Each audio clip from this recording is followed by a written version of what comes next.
This video is based on the work done by Chimamanda Ngozi Adichie and her TED Talk entitled The Danger of a Single Story. A single story is when we make assumptions of people based on either limited information or information from a single point of view.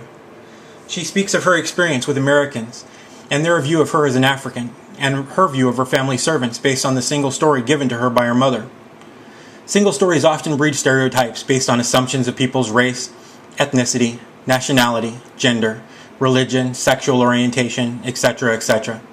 Today I'm going to speak of my experience in working with parents of children with disabilities.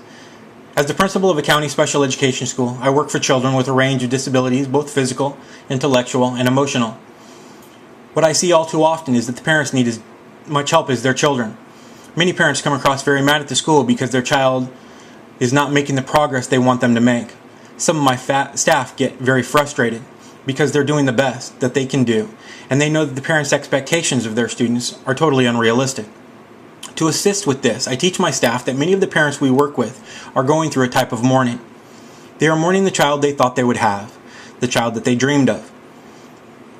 In almost all cases, they love their child just as much as any parent would, but they go through a lot of fears.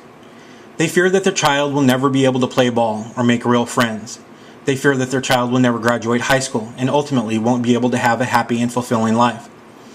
At my school, we are very good at helping students achieve their potential, but what our parents need is additional support. But for some of our parents, it's even worse. When some of my parents are out with their children, they get sympathetic smiles and statements from people like, "You must be so brave." For some of my parents, this can be tiring, and for some of my parents, this acknowledgement is nice to hear. But this is not the case for all my parents. For the parents of a child with a mental health disability, there is very little support. Even the way society uses language to describe mental health disabilities is so telling. If a person suffers from a personality disorder, people can describe that person as bipolar. But we would never dream to describe someone as cancer. We know that cancer doesn't describe the whole person, but describing someone as bipolar happens to every person who has a bipolar personality disorder. People see children having an emotional outburst and make assumptions about that child's parents. I have worked with parents who adopted a child with reactive attachment disorder. They adopted a child who was abused in the first 2 years of life and whose brain did not develop correctly.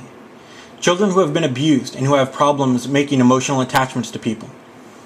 Children who have behaviors because of this disorder, because of their history of abuse. When people see these children having an outburst, they say things like, "They wouldn't act like that if they were my kids."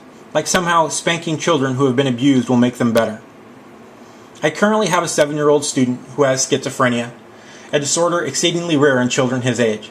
This student hears voices that tell him he is not worth anything, and that he should do things he knows he shouldn't do, with the promise of leaving him alone. Before he came to my school, he was sent out of his classroom for yelling and throwing things. While outside, the voices told him a few things that culminated in telling him to hang himself. This 7-year-old child attempted to hang himself with a tetherball rope to make the voices stop. He was taken to a mental hospital, and his parents went to the hospital with him. They stayed with him for a couple of weeks while the doctors there tried to help find a medication cocktail that worked for him. While they were gone, CPS had paid a visit to the home and left a note on their door stating that they were under investigation and needed to contact CPS immediately. The other people in their apartment complex saw the note, and who all decided not to let their children play with a family that was under investigation by CPS. They were isolated and stigmatized by this mental health illness that had hurt their child. These are good parents who have no support and whose society has shamed and isolated due to a collective single story.